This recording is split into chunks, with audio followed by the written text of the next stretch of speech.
বালি দিন ধৰো মানে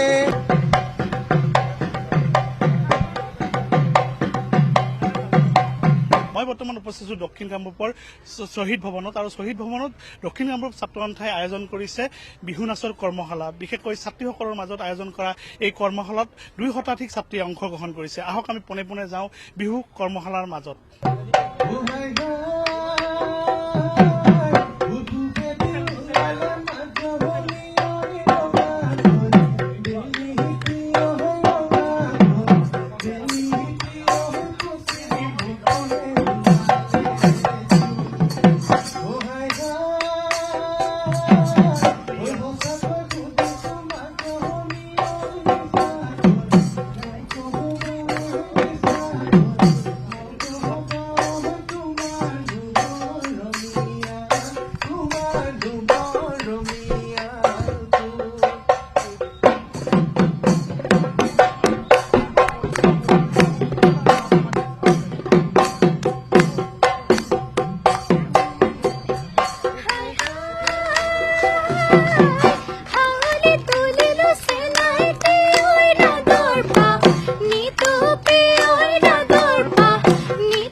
শতাধিক ছাত্ৰীক আপুনি দক্ষিণ কামৰূপ ছাত্ৰ সন্থাৰ উদ্যোগত আয়োজন কৰা এই কৰ্মশালাখনত আপুনি প্ৰশিক্ষণ দি আছে, কি ক'ব?